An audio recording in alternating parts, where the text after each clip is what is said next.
What does total dedication actually look like? Not just an internal feeling, but daily choices. Today, we dive into the ancient Nazirite vow from the Book of Numbers. It offers a radical, all-consuming path of commitment that gives us an incredibly specific answer. The text calls this a special vow, and the fascinating part is who could take it. Anyone. It wasn't a priestly duty you were born into. It was a deeply personal, voluntary choice for any ancient Hebrew man or woman. True dedication cannot be inherited. It must be a conscious, voluntary choice to step out of the default rhythm of society and own a higher standard. How did this work? It boiled down to 3 strict rules, starting with a staggering ban on the grapevine: no wine, fresh grapes, or raisins. It was a radical step away from a fundamental part of ancient celebratory life. Giving up a culturally normalized joy requires immense psychological discipline.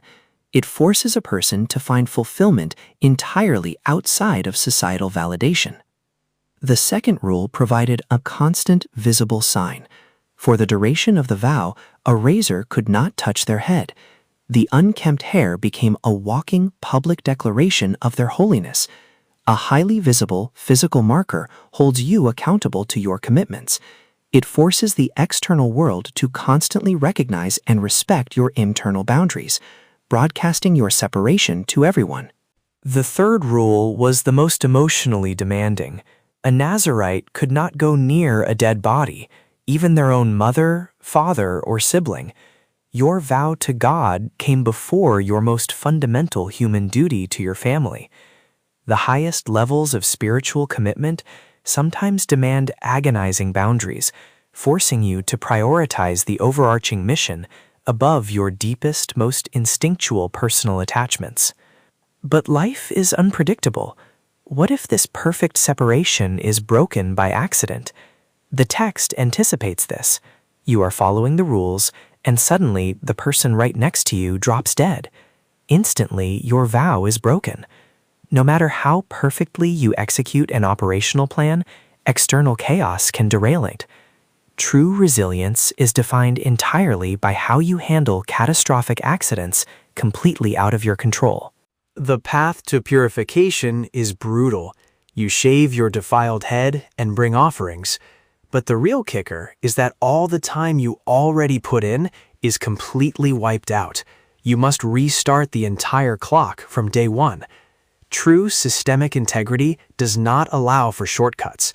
When a fundamental boundary is breached, you must endure the painful humility of starting completely over. When the vow is successfully completed, the journey ends with a costly ceremony at the tabernacle. The Nazirite brings significant sacrifices, shaves their head at the entrance, and places the hair directly into the sacrificial fire. Successfully completing a major phase of dedication requires a definitive, costly ritual of closure. It allows you to leave that specific identity behind and healthily re-enter normal life. Right after these intense laws for a dedicated few, the text zooms out. It provides a divine instruction for the priests to bless all the people, praying for God's favor and ultimate shalom, complete wholeness. After establishing strict rules for extreme dedication, leadership must explicitly extend unconditional grace, protection, and complete well-being to the broader community to maintain collective harmony. The Nazirite vow was a total, all-in commitment, forcing individuals to draw hard lines regarding what they consumed, how they appeared, and who they mourned. This leaves us with 2 big questions today. What kind of commitments in our modern world demand that same level of radical public separation? And if you had to design a visible, daily vow to keep yourself accountable to your highest values, what would your 3 non-negotiable rules be? Take a moment, breathe, and let them sink in.